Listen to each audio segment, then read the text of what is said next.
जाता है जो हमारा गोजिन होता है वो क्रश हो रहा होता है और वहाँ पर उसके दुश्मन उस पे अटैक करने वाले थे। उसके दोस्त आके उसे बचा लेते हैं। उसके बाद जो गोजिन होता है वो पानी में जंप लगाता है ताकि अपने आप को बचा पाए और वो अपने साथ-साथ एक घड़ी भी लेके डूबता है जिसमें इस ड्रामे की फीमेल लीड जी-वन और उसका एक फ़ोटो था। तो लग रहा है कुछ पुराना-प्यार वाला मामला है। हम देखते हैं अब अगले सीन में जहाँ पर जी-वन जो इस ड्रामे की फीमेल लीड थी, पेशे से एक डॉक्टर थी, वो क्रश हो रही होती है। अपने डैड से परेशान थी। उसके डैड और उसकी सौतेली मॉम उसे एक बहुत ज़्यादा घटिया आदमी से शादी करने के लिए प्रेशराइज़ कर रहे थे और जीवन बोल रही होती है कि मैं उस आदमी से तो बिल्कुल भी शादी नहीं करूँगी। उससे अच्छा तो मैं मरना पसंद करूँगी या मैं कुँवारी मर जाऊँगी।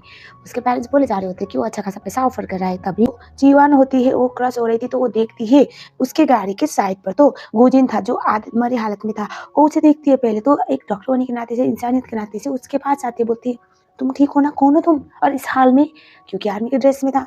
तो ऑब्वियस सी बात है वो अब उसे बुरा तो नहीं मानेगी। उसके बाद जो हमारा गोजिन होता है उसे देखता है और उसके बाद बोलता है, "जीवान मेरी मदद करो।" लग रहा है ये उसे जानता है बहुत अच्छी तरह से। जीवान बोलती है, "क्या तुम मुझे जानते हो?" वो वहीं पर बेहोश होता है। जीवन गोजिन का ऑपरेशन कर लेती है अपने खर्चे पे ताकि वो बच सके क्योंकि उसे लग रहा था कहीं न कहीं वो उससे रिलेटेड है। इनमें हम देखते हैं अब जो जीवन होती है वो जाती है और जब उसकी आँखें खुलती है उसके पास जाता है और हमें दिखाया जाता है जीवन उसे बोलती है, "तुम कैसी हो? कैसी हो?"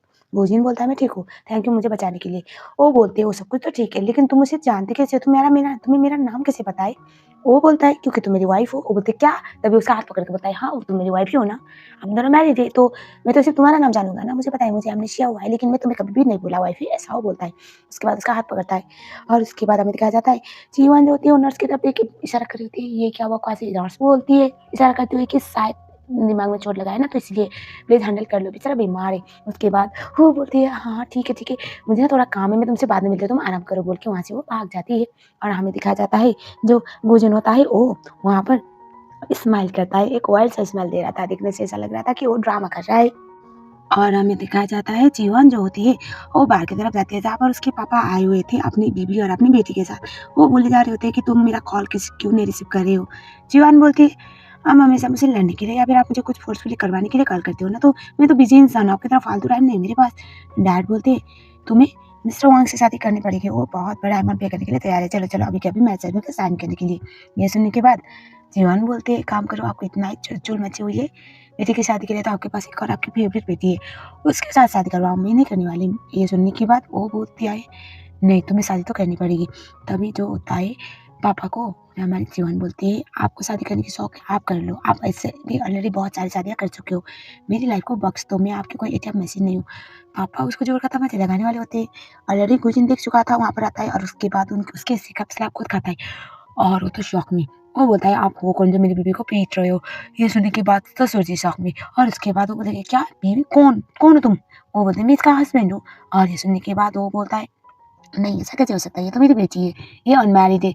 और तभी जो चियान होती है वो बोलते हैं, हाँ, ये मेरा हस्बैंड है, मैंने इसके साथ शादी करनी है। और उसके बाद अपने पापा को जोर का तमाचा लगा के बोलती है, और मुझे आप लोगों को प्रोटेक्ट करना आता है। आपकी तरह नहीं कि बीमार बीवी और अपने छोटे बच्चे को छोड़कर रास्ते में मरने के लिए भटका दिया। प्लीज़ यहाँ से जाओ, दोबारा मैं नहीं सोचूँगी। और उसके बाद गार्ड्स को बुलाने लगती है और तभी हमें दिखाया जाता है, गार्ड्स को बुलाने लगने पर वहाँ पर जो पापा होते हैं वो गार्ड्स को अपना कार दिखाते हैं और उसके बाद बोलते हैं, ये मेरी बेटी है, तो कोई भी यहाँ पर बाप-बेटी के बीच में ना आए। और हम देखते हैं चिहान जो होती है वो बोलती है, मैं ऑलरेडी मैरिड हूँ, तो आप मुझे परेशान करना बंद करो, आई हैव ऑलरेडी समवन। उसके बाद हमें दिखाया जाता है जो चियान होती है वो नेक्स्ट सीन में वो जिनके फेस पर वो आइस लगा रही होती है, बोल रही होती है कि तुम्हें सब कुछ करना नहीं चाहिए था। ये सुनने के बाद वो बोलता है, नहीं ऐसी बात नहीं, तुम मेरी वाइफ हो, मुझे तुम्हें प्रोटेक्ट करना है। उसके बाद हमें दिखाया जाता है जीवन बोलती है, तुम्हें सब कुछ करना नहीं चाहिए था। वो बोलता है, मैं एक मैन हूँ और मैं अपनी बीवी को भी प्रोटेक्ट नहीं कर सकता, ऐसा थोड़ी हूँ। तो उसके बाद वो स्माइल करती है, मन मन में सोचती है, मुझे यकीन आ नहीं रहा कि तुम मुझे नहीं पहचानती। उसके बाद वो बोलती है, क्या तुम्हें अभी कुछ याद आया? उसके बाद वो अपने पॉकेट से कार्ड निकालता है और जिस पे उसका आईडी कार्ड था और उसका नाम था फ्लैशबैक टाइम, जहाँ पर जब ये दोनों हाई स्कूल में हुआ करते थे तो कुछ समय के लिए गुजिन उस हाई स्कूल में आया हुआ था और उस टाइम पे पहली बार जीवन ने उसे देखा था। बंदा प्यारा दिखता था, एज भी वैसे थी, तो उसे वो बहुत पसंद था। बोलते हैं ना, लव एट फर्स्ट साइट वाला प्यार हो गया था। तो एक बार उसने अपनी बेस्ट फ्रेंड से पूछा था कि ये सिंगल है। उसकी बेस्ट फ्रेंड उसे उसका मजाक बनाने लगती है, हंसने लगती है। वो बोलती है कि क्या तुम्हें उस पर क्रश हो गया? तुम्हें पता है वो इस शहर का सबसे रिचेस्ट फैमिली का बेटा है और ऐसा बोला जाता है कि हिज प्रिंस ऑफ चाइना, क्योंकि इतने पैसे उन लोगों के पास फिर भी वो अपने पैशन के लिए अपनी पढ़ाई सब कुछ खत्म कर रहा है। ये सुनने के बाद स्माइल करती है और वो बोलती है, क्या तुम्हें उस पर क्रश है? वो कुछ बोल नहीं पाती, वो समझ जाती है कि वो क्या कहना चाहती है। वो कुछ बोल नहीं पाती, बस मुँह छुपाती है। अभी प्रेज़ेंट में दिखाया जाता है जहाँ पर जो हमारा कोचिंग मैं तुम्हें नहीं जानता, लेकिन मुझे पता है तुम मेरी लाइफ़ की सबसे बड़ी पार्ट रही होगी। उसके बाद जो शिवानी मन ही मन में सोच रही होती है कि मुझे यकीन आ नहीं रहा कि तुम मुझे नहीं पहचानती, और यकीन आ नहीं रहा कि तुमने मुझे नोटिस किया था, क्योंकि उसे वो याद आ रहा होता है जिस दिन पर उसने उसे पहली बार मतलब वो बीमारी की हालत में मतलब चोट के साथ देखा था। अब यहाँ में देखा जाता है, वो बोलता है एक काम करते हैं हम मैच सर्टिफिकेट ले लेते हैं। वो बोलते क्या? तभी वो बोलते हैं हाँ, ताकि तुम्हारे पापा दोबारा आके तुम्हें परेशान ना करे और कोई भी आके हम दोनों के रिलेशनशिप के बारे में उल्टी सीधी बातें ना करे। वो ओके बोल देती है। अब देखना है कि इन दोनों का ये रिश्ता कब तक चलता है। एंड प्लस हमें दिखाया जाता है जो गोजिन होता है उसको उसके दोस्त देख रहे होते हैं थोड़ी दूर से, और वो भी कोई शौक में थी कि हमारी वन बाहर की तरफ जाती है क्योंकि उसे इमरजेंसी में बुलाया गया था। और तभी हमें दिखाया जाता है जो गोजिन होता है उसके पास उसके दोस्त आते हैं और बोलते हैं मेजर मेजर क्या सच में आपकी याददाश्त चली गई? वो बोलता है अरे गधों, मेरी याददाश्त क्यों चली जाएगी? वो खुश होने लगती कि गुजिन को कोई मेमोरी लॉस हुआ नहीं था। उसके बाद वो बोलते तो क्यों ये सब कुछ? गुजिन बोलता है अभी मैं अगर वापस आऊँगा तो मैं बीमार भी हूँ और मेरी घाव ठीक भी नहीं हुई है and I need some time, क्योंकि एनिमी कभी भी मुझ पे स्टैब कर सकते हैं, तो मुझे कहीं न कहीं तो रहना है ना, दैट्स व्हाई। ये सुनने के बाद जो गुजिन था उसको उसके दोस्त बोलते हैं तो क्या आप अपने आप को सर्वाइव करवाने के लिए मिलिट्री में वापस ना जाने के लिए किसी ऐसे स्ट्रेंजर लड़के से शादी कर लेंगे?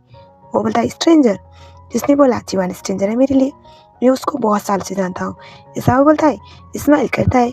हम देखते हैं अब अगले सीन में जहाँ पर गुजिन की मॉम परेशान हो रही होती है क्योंकि उनके बेटे के बारे में कुछ नहीं पता चल रहा था लिटरली, और वो टेंशन में आ जाती है।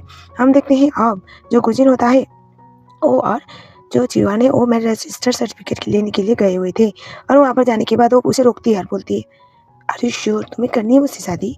वो बोलता है मैंने तो कोई दूसरा ऑप्शन सोचा नहीं, तुमने सोचा है तो भी अपना प्लान कैंसिल कर लो, क्योंकि मुझे तो तुम्हारे साथ शादी करनी है, मैं रजिस्टर करना है, ऐसा वो बोलता है। उसके बाद वो स्माइल करते उसे हग करते दोनों मैरिज सर्टिफिकेट साइन कर लेते हैं। Obviously they are husband and wife. घर पे जाने के बाद दिखा जाता है जो वो दिन था उसको जीवन बोलते हैं मैं फ्रेश होके आती हूँ, और वो ऊपर की तरफ चली जाती है। और उसके बाद फ्लैशबैक टाइम जहाँ पर ये लोग जब हाई स्कूल में के साथ में पढ़ा करते थे तो पहली बार गुजिन ने उसे नोटिस किया था, और वहाँ पर पार्टी चल रही होती है और जीवन और उसकी बेस्ट फ्रेंड वहाँ से निकलना चाहते थे क्योंकि बहुत ज़्यादा ऑफ लग रहा था उन लोगों को। अब गुजिन इसे जाने देना नहीं चाहता था, इसलिए अपने दोस्त को नहीं मारता है, और उसके बाद वहाँ पर ऐसा माहौल कराता है कि सब लोगों को फोटो क्लिक करना पड़ेगा। तो गुजिन और जीवन ने पहली बार साथ में फोटो क्लिक करवाया था और अभी घर में वही फोटो था, और वो सब कुछ याद कर रहा होता है। मन में सोच रहा होता है मुझे यकीन आ नहीं रहा, लेकिन मेरी किस्मत तुम्हारे साथ दोबारा जुड़ गई है, लेकिन इस बार मैं तुम्हें नहीं कहूँगा। और जीवन जो होती है बहुत ही प्यारा ड्रेस पहन के आई हुई होती है। यस ऑब्वियसली हस्बैंड को इम्प्रेस करने के लिए फर्स्ट नाइट पे जैसे ड्रेस पहना जाता है ऐसा ही वाला था। वहाँ पर आने के बाद गुजिन तो देखता ही रह जाता है। गुजिन को जीवन बोलते कैसी लग रही हूँ मैं? वो बोलता है बहुत प्रिटी। उसके बाद उसे अपने पास खींचता है, किस करने वाला था। वो बोलती है क्या कर रहे हो? वो बोलता है बेबी हम दोनों मैरिड है ना, हम ये भी मैरिज सर्टिफिकेट साइन करके भी आए, तो इट्स नॉट रॉन्ग। सीन दिखाया जाता है कंटिन्यूसली उसको कॉल किया जा रहा होता है, वो उड़ती है बाहर की तरफ जाती है।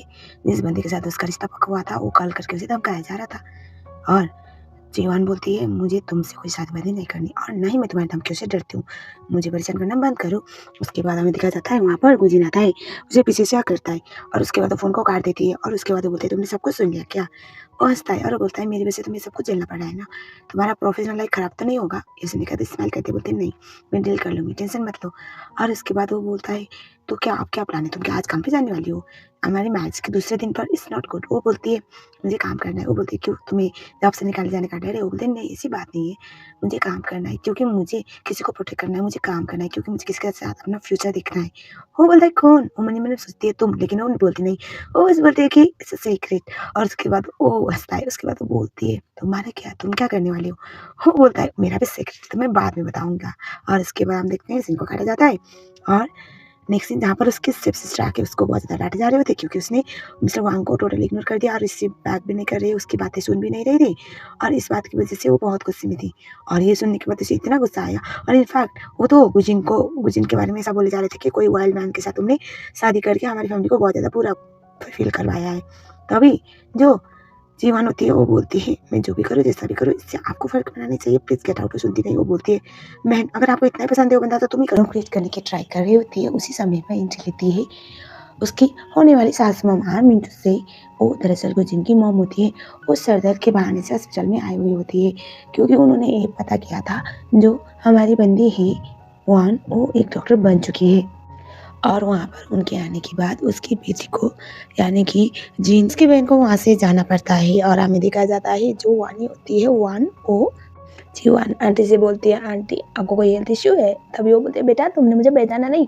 वो बोलते हैं आंटी आप कौन। तभी वो उसके बाद देखती है और बोलती है कि नहीं बेटा मतलब मेरा ना सर बहुत दर्द कर रहा है तो क्या तुम मेरी मदद कर सकती हो। वो बोलते हैं वो तो मैं कर दूंगी आंटी डोंट वरी। और तभी वहाँ पर दूसरे डॉक्टर आते हैं और बोलते हैं तुम्हारा शिफ्ट खत्म हो गया एक काम करो तुम जाओ मैं हैंडल कर लूँगा। और तभी आंटी जी जो जीवान है उसका हाथ पकड़ के बोलती है बेटा मेरा सर बहुत ज़्यादा भारी हो रहा है तुम्हें नहीं पता मेरी लाइफ में क्या क्या प्रॉब्लम चल रही है।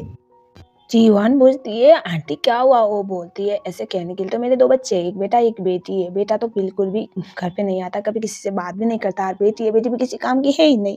उसको बुरा लगता है क्योंकि आंटी कुछ इमोशनल होकर बात कर रही थी। आंटी सेंटी बना के उसको इमोशनल ब्लैकमेल करने की ट्राई कर रही थी और जो उनके असली बेटी थी उनको छींक आ रही होती है छींक आ रही होती है रुआ। वो मन ही मन में सोचती होती है कौन मेरे पीछे पीछे मेरे बारे में बुरी बातें कर रहा है। और वो पूछती है अपने मेट को कि मॉम कहाँ पर है। वो बता देती है कि मॉम तो हॉस्पिटल गई है सर दर्द की वजह से। वो हंसने लगते हैं बोलते हैं वाह क्या बात है भैया के चक्कर में मॉम को हॉस्पिटल भी पहुंचना पड़ा ऐसे दिन आ गए क्या। और हंस रही होती है। उसके बाद दिखाया जाता है जीवान से उसका WeChat नंबर भी ले लेती है और उसके बाद हमें दिखाया जाता है उन दोनों की अच्छी खासी दोस्ती हो जाती है। अब जीवान थी ही इतनी प्यारी कि वो इजीली उनसे बॉन्डिंग कर पाती है और आंटी बाहर आती है और उसके बाद उनकी जो दोस्त होती है उसके साथ आई हुई ऐसे तो घर की मेयर थी लेकिन हाँ वो बहुत अच्छे से रखती थी। वो बोलते हैं मैडम आपने जो किया आपको पता है ना अगर आपके बेटे को गुजिन को पता चलेगा तो क्या होगा। वो हंसती है और बोलती है तुम्हें नहीं पता क्या होगा बहुत खुश होगा 13 साल से उस बच्ची पे इसको क्रश है मेरे बेटे को क्रश है। और वो गायब हो गई थी उसके बाद तो उसने शादी के बारे में सोचा ही नहीं। अब कब तक वेट करूंगी मैं अपने बेटे को घोड़ी चलते हुए देखने के लिए। ऑलरेडी 33 ईयर का हो चुका है। अच्छा हुआ कि मुझे फाइनली भगवान जी ने मेरा जो भी ख्वाहिश था वो पूरी करने के लिए मेरी बातें सुन ली। अब मैं इन दोनों की दोस्ती करवाऊंगी और दोबारा पुराना प्यार है ना अगर एक दूसरे को दिखेंगे तो शादी करने के लिए माने जाएंगे। मेरा बेटा शायद हो सकता है इसी बारे शादी कर ले। वो हंस लेती है और वो बोलते हैं क्या बातें जो आप सोच रहे हो बहुत बढ़िया है सुनने में लेकिन आप कैसे करवाओगे सब कुछ पॉसिबल है। सुनने के बाद वो हंसता ही है और वो बोलती है कुछ नहीं मैं बोल दूंगी कि मेरे ससुर जी का बर्थडे है आ जाओ इस वीक मेरे घर में पार्टी में। और उनकी जो दोस्त होती है वो पूछती है पर मैम एक बात बताओ आपके ससुर जी आई मीन जैसे दादाजी का बर्थडे तो नहीं है नेक्स्ट वीक हो तो अगले महीना है। ये सुनने के बाद वो हंसती है और बोलती है अगर मुझे इतनी प्यारी बहू मिलने वाली है तो मैं अपने घर में हर किसी का बर्थडे सेलिब्रेट करूंगी। मैं तो अपने कुत्ते का भी बर्थडे सेलिब्रेट करूंगी और अपनी बहू को इनवाइट करूंगी। ऐसा वो बोलती है वो स्माइल करती है। और तभी हमें दिखाया जाता है वो पूछती है तो आपका बेटा मिल नहीं रहा आपको क्या लगता है। वो ये सुनने के बाद वो बोलती है उसको आदत है गायब होने की और मुझे पता है वो आराम से वापस मिल जाएगा मुझे इसमें कोई इश्यू नहीं है मुझे अपने बेटे पे पूरा भरोसा है। और तभी हमें दिखाया जाता है भागते हुए आ रहा होता है जीन। और वहाँ पर गुजिन को देखकर वो तो शौक में हो बोलती है तुम जिंदा थे तो एक बार मिलने तो आते हम कितने परेशान हो रहे थे तुम मेरा बेटा या किसी और का। तभी वो बोलता है मैं आपको बाद में बताऊंगा। और उसके फेस पे चोट के निशान भी थे। वो तो चुपचाप घुस जाता है और सोचती है ये बेटा ना किसी दिन मुझे हार्ट अटैक करवाएगा पता नहीं क्या समझता है अपने आप को। इन दिन हम देखते हैं जो हमारी बंदी होती है सीवान अंदर होती है और उस टाइम पे हमें ये दिखाया जाता है वहाँ पर वो पूछती है क्या हुआ तुम्हारे फेस को क्योंकि चोट लगी हुई थी। वो बोलता है कुछ नहीं मैं नॉर्मल हूँ लेकिन फ्लैशबैक टाइम जहाँ पर परेशान हो चुका था गोजिन की जीवन की लाइफ में इतनी प्रॉब्लम से और just because of her family so called family वो सीधा उस घर में घुस जाता है। और उसके बाद वहाँ पर जाने के बाद एजेंट वहाँ पर लड़ाई करने के इरादे से नहीं गया था वार्न करने के लिए गया था लेकिन ससुर जी ऑब्वियसली बात है ससुर जी हक बनता था उनका तमाचा मारने का तो अपने दामाद जी पर वो जोर का तमाचा लगाते हैं फेस पे इसका आया। और उसके बाद वो बोलता है मैं यहाँ पर आपकी पिटाई खाने के लिए तो नहीं आया था आपको गुस्सा दिखाना है मुझ पर दिखाइए लेकिन अब आपकी बेटी मेरी वाइफ है एंड प्लीज रिस्पेक्ट हर ऐसा वो बोलता है। वहाँ पर वांग भी होता है वांग को देखते हुए वो बोलता है याद हूँ मैं या नहीं फ्लैशबैक टाइम जहाँ पर ये दोनों पहले मिल चुके थे। और वांग अच्छी तरह से जानता है कि गुजिन कौन है is the richest person of city और उसके बहुत अच्छे कनेक्शन है तो उसे बर्बाद थोड़ी होना है। एट दैट टाइम वो डरने लगता है और वो बोलता है ये बंदा अगर तुम्हारी बेटी का पति है तो मुझे मरवाने के लिए रखियो भागो यहाँ से बोल के उसे बोलता है कि प्लीज यहाँ से जाओ और मुझे दोबारा कभी मिलना मत। भाग जाता है डर के मारे। वो तो समझ नहीं पाते वो लोग सोच रहे होते कि इतने लाखों करोड़ों खर्च किए इतने लाखों करोड़ों की डील मिलने वाली थी अपनी बेटी को बेचकर वो हमारे हाथ से छीना गया। उनको गुस्सा आ रहा होता है उनको थोड़ी पता कि क्या कांड हुआ है अभी अभी। एंड देन हम देखते हैं वहाँ पर जो हमारा बंदा होता है वो बोलता है आज के बाद कभी भी नहीं सोचना भी मत मेरी बीवी को परेशान करने के बारे में क्योंकि वो तुम्हारी बेटी थी लेकिन अब वो सिर्फ मेरी वाइफ है and I know how to protect the woman I love ऐसा वो बोलता है प्रेजेंट में। और जो सीवान होती है, ओ या ये सब कुछ समझ जाती है कि पापा जी ने कांड तो फिर से कर दिया है। अब बेटी आएगी ना एक्टिंग मोड पे, उसे इतना गुस्सा आया। वो दिन मन ही मन में सोच रहा होता है मैं अटेंशन पाने के लिए सब कुछ कर रहा था। मुझे लग रहा था कि ये सैड फील करेगी, लेकिन ऐसे वाली शक्ल क्यों बना रही है? मुझे बस इसका प्यार चाहिए। वो बोलती है तुम ना आराम करो, लेट मी हैंडल। वो वहाँ से चली जाती है। तब थोड़ी देर तो खुश होता है। बाद में उसे रियलाइज़ होता है कुछ तो गलत होने वाला है, क्योंकि उसकी बाई वाली आँख फड़फड़ा रही होती है। उसके बाद हमें दिखाया जाता है जो हमारी श्रीमान होती है घर पे जाती है, दरवाज़ा खोलता है। सारा अपनी जो मॉम होती है स्टेप मॉम दरवाज़ा खोलती है, ज़ोर का तमाचा लगाती है। उसके बाद अंदर चली जाती है, एक और तमाचा लगाती है। उसके बाद उसके डैड बदतमीज़ बोल के अपने बेटी के ऊपर हाथ लगा उठाने वाले थे। उसके बाद उसको भी ज़ोर का तमाचा लगाती है, बोलती है हिम्मत कैसे उस आदमी को हाथ लगाने की जिससे मैं सबसे ज़्यादा प्यार करती हूँ। समझ ही नहीं आता तुम लोगों ने मुझे पाल-पोस के बड़ा किया, लेकिन कोई एहसान नहीं किया, क्योंकि तुम लोगों ने मुझे खून के आँसू रुलाया है। ऐसा वो बोलती है और बहुत ज़्यादा गुस्सा करती है। और जब हमारी सीवन के ऊपर हाथ उठाने के लिए वो लोग आगे आते हैं, तो उसकी बेस्ट फ्रेंड उनकी टांगें तोड़ने लगती है। बहुत ही ज़्यादा मज़ेदार सीन था। और उसके बाद दिखाया जाता है वहाँ पर हमारा बंदा एंट्री लेता है, और जो देखता है उसकी बीवी और उसकी दोस्त जो कांड कर रहे थे, वो देखकर तो उसको हार्ट अटैक आने वाला होता है। और जैसे कोचिन अंदर एंट्री लेता है, और जीवन की दोस्त तो दिखती रह जाती है, क्योंकि उसे याद है ये कौन है। वो बोला होता है बेबी तुम कहाँ पर हो? वो बोलते बेबी ये तुम्हें बेबी क्यों बोला है? और देखो जीवन को ये चीज छुपाना था कि ये उसकी बेस्ट फ्रेंड है, और हमारे गुजिन को ये छुपाना था कि उसको सब कुछ याद है, क्योंकि उसे तो पता है नहीं उसकी बेस्ट फ्रेंड हुआ करती थी। अब सब अपना मुंह बंद करने लगती है। वो बोलते तुम यहाँ पर। वो उसका हाथ पकड़ता है और वो बोलता है मुझे पता है तुम मेरे लिए बहुत हो रही हो, लेकिन इट्स ओके, मैं नहीं चाहता कि मेरी वजह से तुम्हारे पापा की रिलेशनशिप खराब हो बेबी, इसलिए ना आज के बाद कभी भी पापा से मेरी वजह से मत लड़ना। बोले बेबी तुम दोनों ने शादी कर ली क्या? वो बोलती है "हम्म।" उसके बाद जो उसकी दोस्त थी, उसके बाद हमें दिखाया जाता है गुजिन बोलता है ये कौन है? ये सुनने के बाद वो बोले अरे मेरी दोस्त है। उसकी दोस्त बोलती है बहन तुम्हें नहीं लगता हम दोनों को बात करनी चाहिए? मनी मन में सोचती है ये कहने के लिए मुझे सबसे अच्छी दोस्त बोलती है, मुझे बेस्ट फ्रेंड बोलती है, और अपने स्कूल टाइम अपनी ऑल टाइम बेस्ट फ्रेंड को इतनी बड़ी बात छुपाई, अपनी क्रश से शादी करके सोच के मन मन में गालियां दे रही होती है। और चियान मन मन में सोच रही होती है कि मुझे ये बात कवर करनी पड़ेगी। उसके बाद देखा जाता है जो चियान होती है वो अपनी दोस्त के साथ बाहर की तरफ आती है। उसकी दोस्त बोलती है चल क्या रहा है, तुमने अपने स्कूल टाइम के क्रश से उस बंदे से शादी की और मुझे बताया नहीं, क्या चल रहा है? और वो ऐसे क्यों प्रिटेंड कर रहा है जैसे वो मुझे जानता ही नहीं है? वो बोलती है जब वो मुझे मिला था तो बहुत खराब हालत में था, और उसका एमनेशिया हो गया है और उसे लगता है कि मैं उसकी बीवी हूँ। वो हँसती है और बोलती है किस्मत तो तुम्हारी तरह हो, जिस बंदे के लिए तुम तरसे हो, जिस बंदे को तुम अपने स्कूल टाइम में प्यार का इज़हार कर ही नहीं पाए, उस बंदे ने आँखें खोलने के बाद सबसे पहले तुम्हें भी मान लिया, ये तो कमाल की बात है ना। ये सुनने के बाद वो बोलती है इतनी कमाल की भी बात नहीं है। वो बोलते क्यों इतना ज़्यादा सैड क्यों फील कर रहे हो? तुम्हें तो खुश होना चाहिए। वो बोलते हैं मैं खुश इसलिए नहीं हो सकती क्योंकि जिस दिन मुझे सच याद आ जाएगा तो वो शायद मुझे छोड़ के चला जाएगा।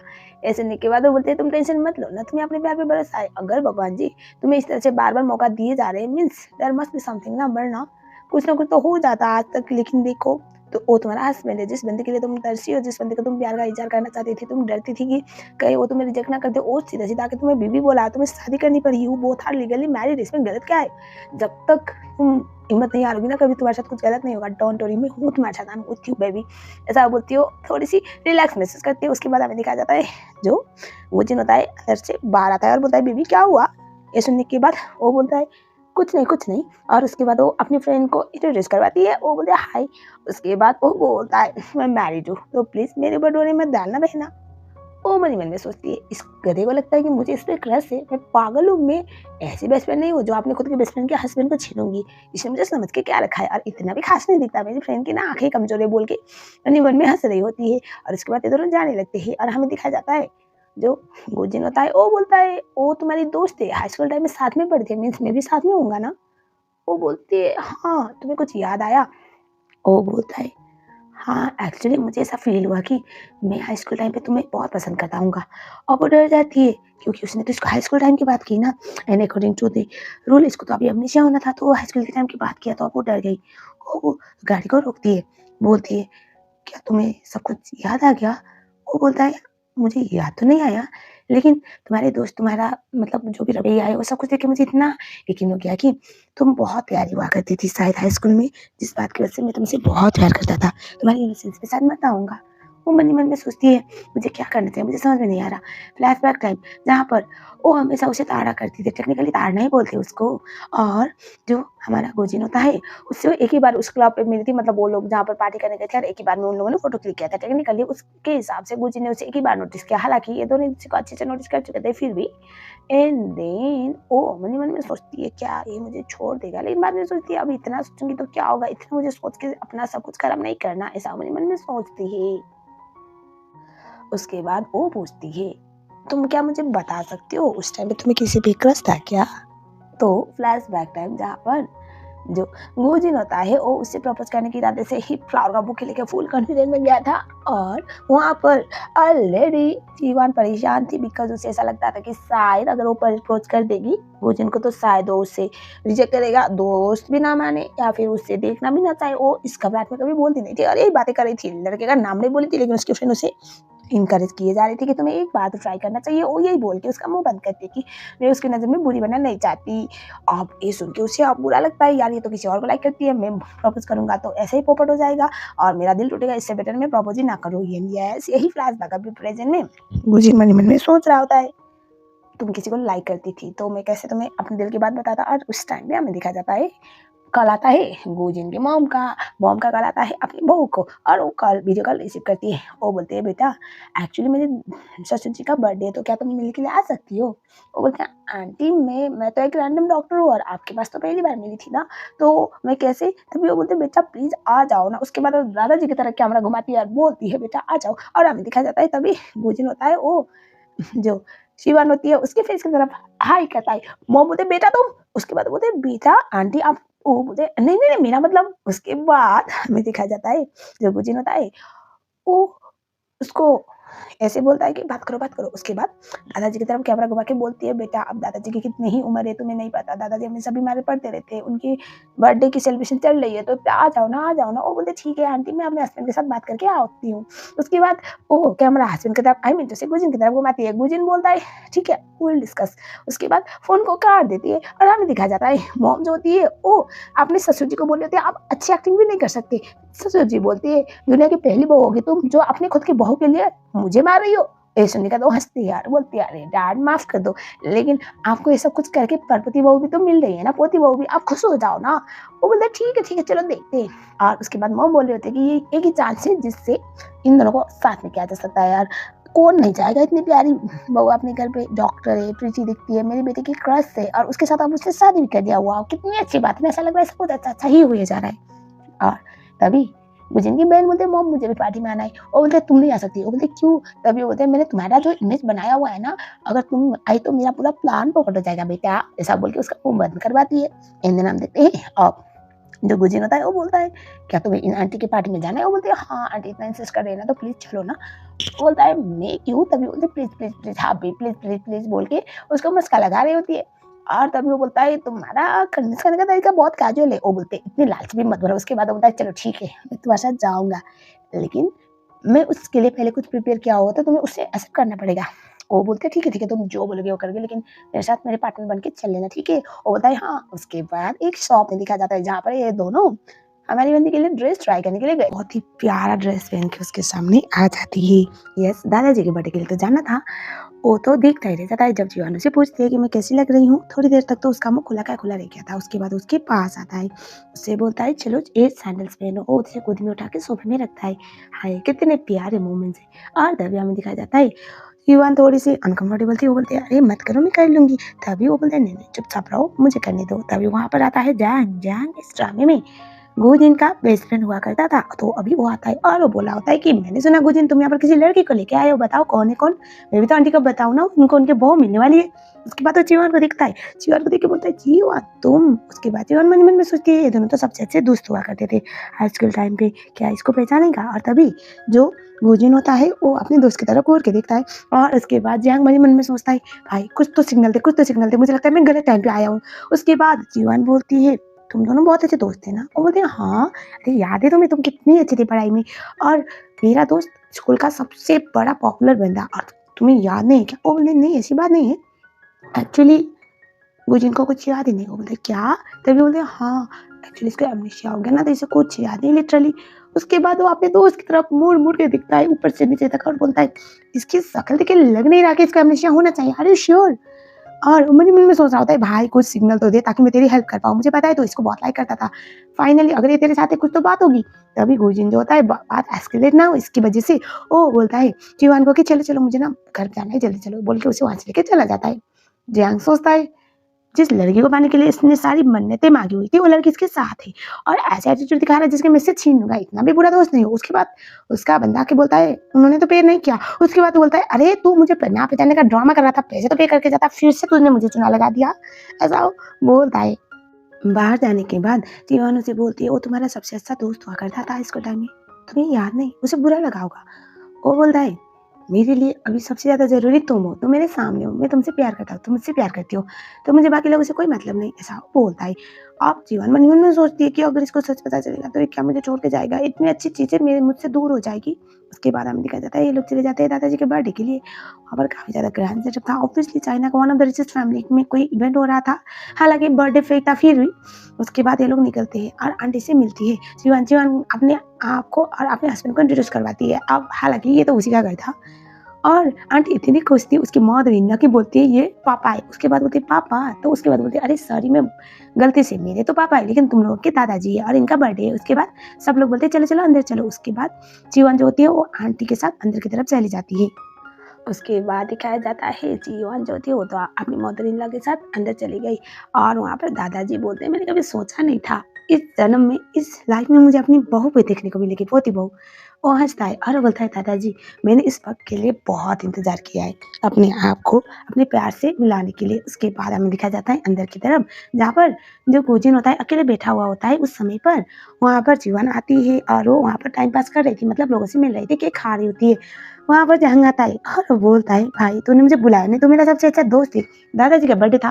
वो बोलता है अब सेंटी मत मार, क्यों आया है बता। वो बोलता है दादाजी का बर्थडे तो नेक्स्ट मंथ है ना, इस मंथ दादाजी का बर्थडे, तो बता नेक्स्ट मंथ का क्या होगा। वो बताया प्री एडवांस पार्टी था। उसके बाद वो बोलता है तो नेक्स्ट मंथ फिर से दादाजी का बर्थडे होगा क्या। उसके बाद वो बोलता है कुछ नहीं, नेक्स्ट मंथ मॉम का बर्थडे होगा। जैंग बोलता है मॉम का बर्थडे तो अप्रैल में है ना, जनवरी में क्यों। उसके बाद वो हंसता है और बोलता है ओ समझ गया, ये सब कुछ भाभी के लिए है। वो बोलता है सुनने में अच्छा लग रहा है भाभी, लेकिन फिर भी वो हंसता है और बोलता है तुमने इसको पाने के लिए इतनी मेहनत की, मैं समझ सकता हूँ। मुझे लगा था तुम जब मिलिट्री ज्वाइन किए थे तो शायद तुम उसको जाने दोगे, लेकिन मुझे कभी पता ही नहीं था तुम्हारे अंदर का प्यार उसके लिए कभी खत्म। मुझे लगा था तुम उसे भूल जाओगे, लेकिन मिलिट्री में जाने के बावजूद भी तुम उसे ही याद कर रहे थे। यादव बोलता है तुम्हें पता है मैंने सुना हुआ है जीवन जब तुम मिलिट्री में गए थे उसके बाद उसने भी मिलिट्री में इनरोल करने की ट्राई किया हुआ था अपने डॉक्टर वाले कोर्स की मदद से। वो बोलता है क्यों। वो बोलता है मुझे क्या पता, लेकिन हाँ उसने ट्राई किया था और मैंने सुना हुआ है उससे काफ़ी अच्छी शूटिंग भी आती है और उसका निशाना कभी भी नहीं चुकता। वो बोलता है ओके एक डॉक्टर इतना कुछ कर सकती है, पता लगा ना वो क्या कर रही थी इतने सालों में। उसके बाद हमें दिखा जाता है जो जंग होता है वो और गुजिन देख रहे होते हैं जीवन को। उसके बाद जीवन जो होती है वो स्माइल कर रही होती है। वो उसके बाद वहाँ पर केक खा रही थी और जंग को गुजिन बोलता है एक बात बताओ, कोई लड़की तुमसे सच्ची में बहुत प्यार करती है, तुम्हें बहुत लाइक करती हो, कैसे पता चलेगा। ये सुनने के बाद जियांग बोलता है ऐसा तो मुझे रोमांस में कुछ आइडिया है नहीं, बस मुझे बोला जाता है कि मैं प्ले बॉय, तो मैं बता सकता हूँ अगर कोई लड़की तुमसे प्यार करती है तो वो तुम्हारी तरफ देखेगी, प्यारी सी स्माइल देगी, क्योंकि हर कोई रैंडम लड़की या हर कोई रैंडम इंसान को कभी भी स्माइल नहीं देती है। लिख के ले लो तो देख लो तुम्हारी वाली क्या रिस्पॉन्ड करती है। जीवन उन दोनों की तरफ देखती है, दोनों को अच्छी तरह से जानती थी, बड़ा प्यारा स्माइल देती है। उसके बाद जो गुजर होता है वो अपने दोस्त को कौन ही मारने लगता है, बोलता है देखा देखा देखा तुमने वो स्माइल की ना, कन्फर्म है ना वो मुझे लाइक करती है बहुत ज्यादा।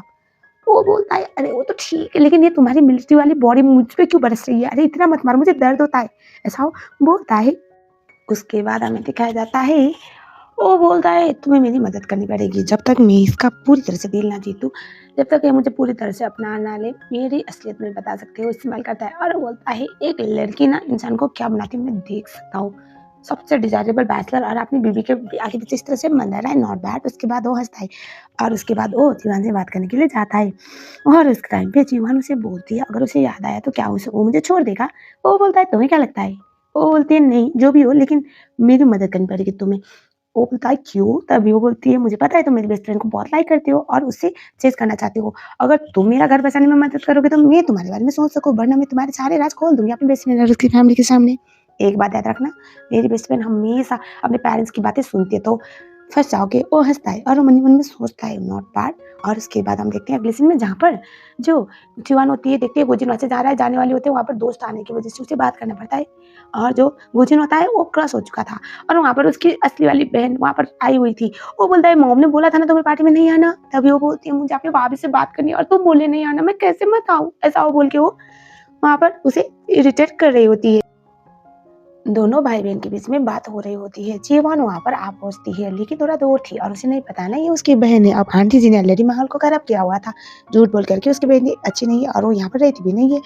उसे थोड़ा-सा बुरा लगता है, मतलब कोई भी औरत नहीं चाहेगी कि उसका हस्बैंड या फिर उसका क्रश, उसका प्यार किसी और से भी उतना ही प्यार से बात करे। इन दिन हम देखते हैं जो जीवान होती है वहाँ से चली जाती है और हमें दिखाया जाता है जो जैंग होता है वहीं से क्रश हो रहा था, वो देखता है और उसके बाद जीवान का उतरा हुआ मुँह देखकर बोलता है, "बहना क्या हुआ? तुम इतनी ज़्यादा सैड क्यों लग रही हो?"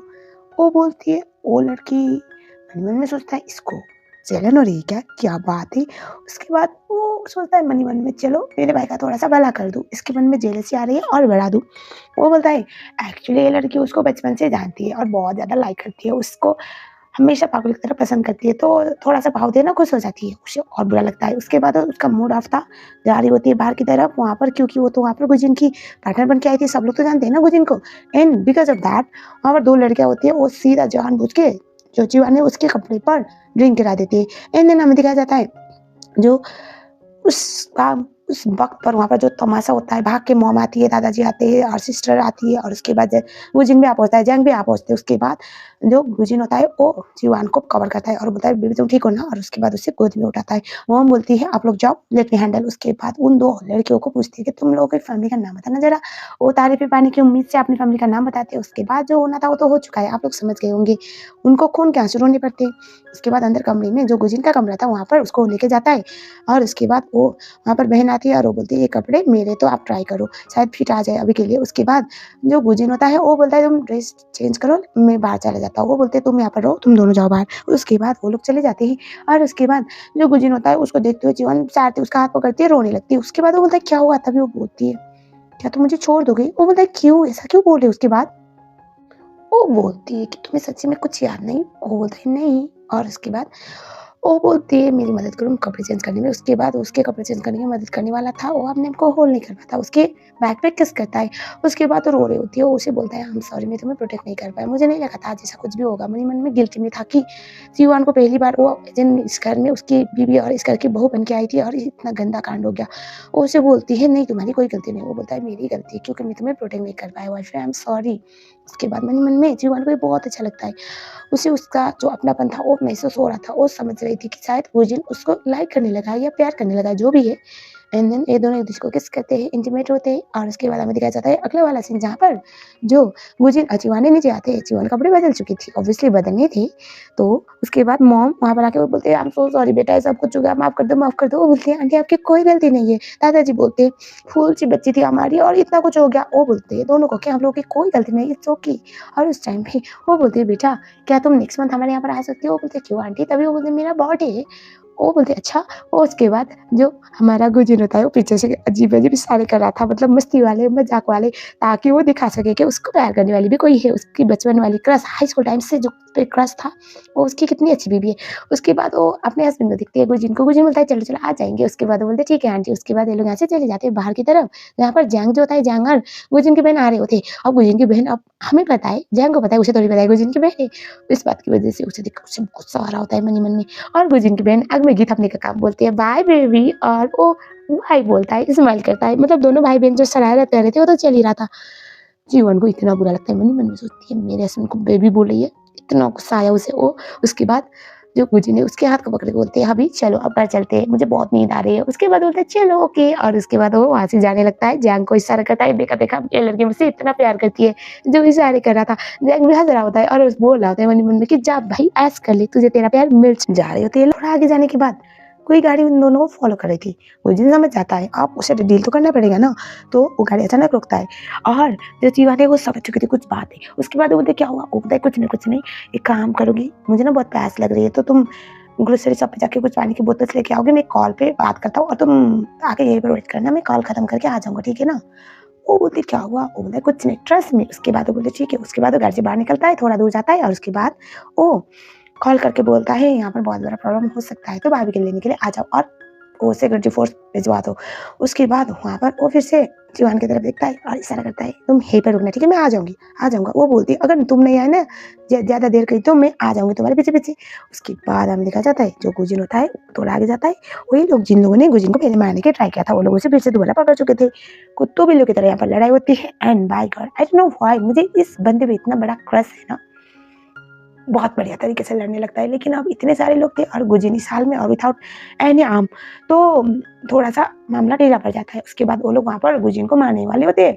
कोई तो गोली चलाता है। उसके बाद यहाँ पर रिवील होता है जो हमारी जीवान है वो तो बहुत अच्छा साफ-सुथरा हुआ करती थी। मतलब ऐसा था जब गुजिन ने आर्मी जॉइन कर दी थी तो उसे इस उम्मीद की वजह से कि शायद उसका प्यार उसे मिल जाए तो उसने आर्मी में जाने के बाद ट्राई किया। वही का डॉक्टर वाला यूनिट भी उसने कुछ सालों तक सँभाला था। एट दैट टाइम उसे बहुत अच्छी तरह से आता था। साफ-सुथरा वाला काम मतलब निशाना उसका कभी नहीं चूकता था। उसके बाद वो काँपते-काँपते आगे आ रही होती है, रो रही होती है और बोलती है अगर किसी ने भी यहाँ पर मेरे हस्बैंड को टच करने के इस बारे में सोचा मार डालूँगी। वहाँ पर वो लोग बोलते हैं कि एक लड़की क्या करेगी हमारा? दूसरे बंदे के पैर पे गोली मारती है और बोलती है अभी भी किसी को डाउट है? मैं सिर्फ मेरे का सामान चलाना नहीं जानती बल्कि मुझे हथियार चलाना भी आता है क्योंकि मैंने सीखा हुआ है। आप लोगों को किस तरह से प्रोटेक्ट करना है और अपने दुश्मन से कैसे डील करना है। प्लीज़ यहाँ से जाओ, गेट आउट। और तभी गुजिन बोला होता है पागल हो गए हो? मैंने नहीं बोला था यहाँ पर आने के लिए। मैंने बोला था ना वहीं पे रुको। क्यों आई? वो बोलती है मैं तुम्हें यहाँ पर ऐसे नहीं दे सकती। तुम्हें चोट लगी है, कितना दर्द हो रहा होगा। वो रोने लग जाती है। वो बोलते हैं मैं ठीक हूँ, ट्रस्ट मी, लेकिन तुम्हें ऐसे रिएक्ट मत करो। उसके बाद वो बोलते किसने मारा मेरे हस्बैंड को? और तभी वो लोग वहाँ पर सोच रहे थे ये क्या ही करेगी। उसके बाद फिर से जीवन उन दोनों को शूट करती है, बोलती है बहुत हो गया, मैं बर्दाश्त नहीं कर सकती कि हिम्मत कैसे मेरे हस्बैंड को टच करने की, मेरे हस्बैंड को हर्ट करने की। उसके बाद वहाँ पर तब तक मिलिट्री फोर्स भी आ चुकी होती है और तभी जीवन को गुजिन बोला होता है तुम यहाँ पर आने की कोई जरूरत नहीं थी। वो बोलती है तुम्हें बचाने के लिए, तुम्हें प्रोटेक्ट करने के लिए मैं कहीं भी जा सकती हूँ, मैं तुम्हें तकलीफ में नहीं देख सकती, तुम्हारी जान के सामने मेरी जान कुछ नहीं है। और उसके बाद वहाँ पर पुलिस आर्मी आती है। उसके बाद उन लोग भाग जाते हैं और गुजिन को मलहम पट्टी करने लगती है। रोते रोते बस मलहम पट्टी किए जा रही थी। ये बोलती है कि कितना दर्द हुआ होगा। और वहाँ पर उसके फ्रेंड्स बोल रहे होते हैं मेजर ये लड़की कौन है? डॉक्टर है क्या? काफ़ी अच्छी है। वो बोलता है ये मेरी बीवी है।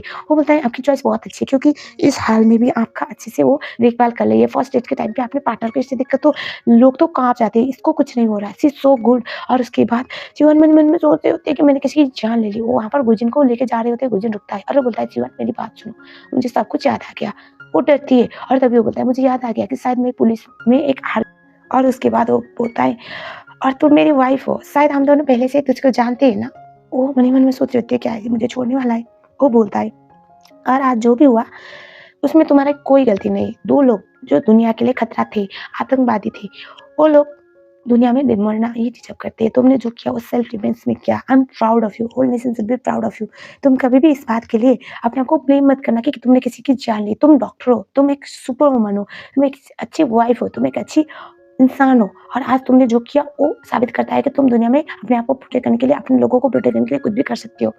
तुम कुछ भी गलत नहीं कर सकती।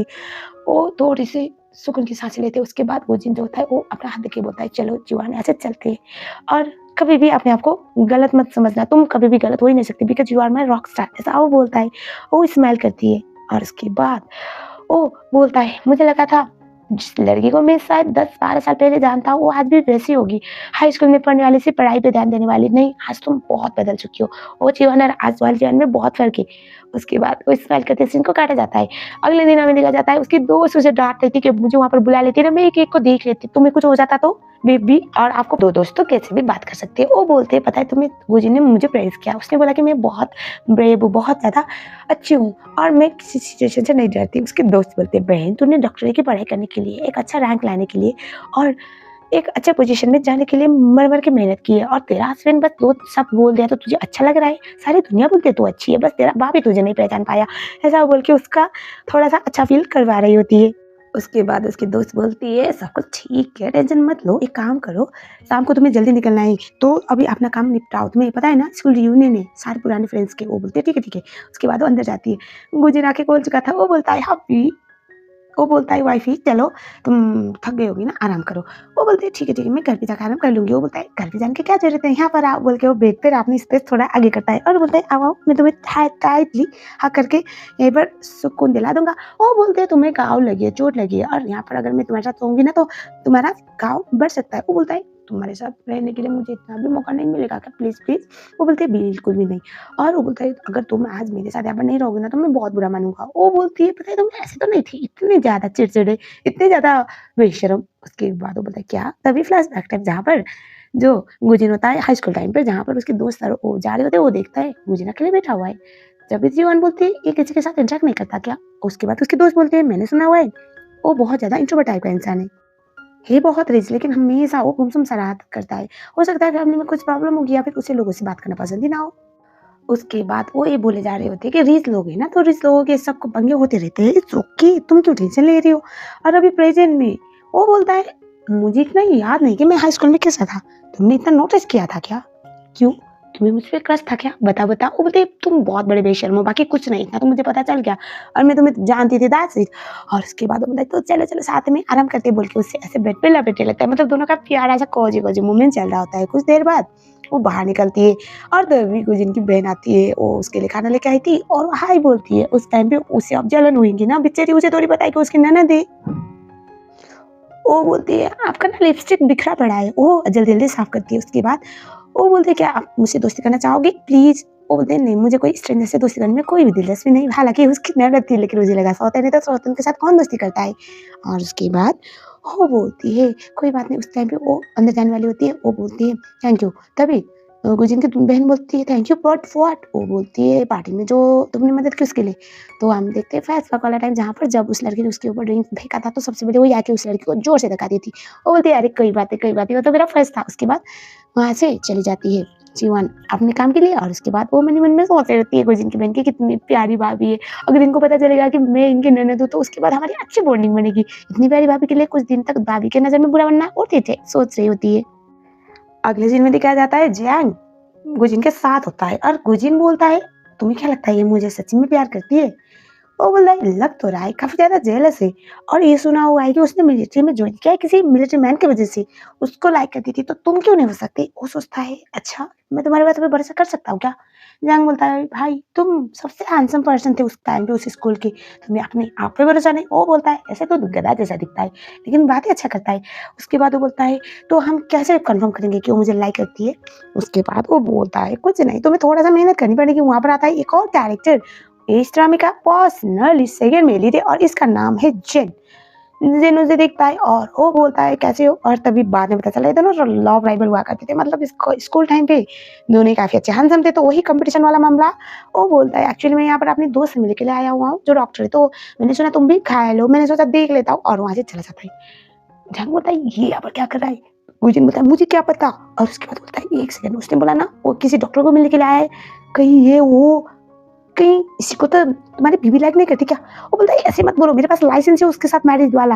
वो बोलता है पर भाई मैरिज सर्टिफिकेट होने से क्या होता है, तुमने तो अमरीशा होने का ड्रामा किया था। उसके बाद इनको भाग के जाते हैं और सच्ची में जो जेन होता है वो तो यहाँ पर जीवन से मिलने के लिए आया था। बाद में पता चला ये दोनों काफी अच्छे दोस्त भी है और ये दोनों इतने जल रहे होते हैं, मतलब जैंग से ज्यादा तो ऑब्वियस सी बात है गुजिन जल रहा होता है। वो दोनों जल्दी जल्दी कपड़े बदल के वहां से जाते हैं उनका पीछा करने के लिए, और गुजिन बोला होता है इसने मेरी बीवी का हाथ पकड़ा। वो बोलता है अरे इतना मत सोचो, तुम्हें जीवन पे भरोसा होना चाहिए, अरे वो दोनों बस दोस्त होंगे ज्यादा कुछ नहीं।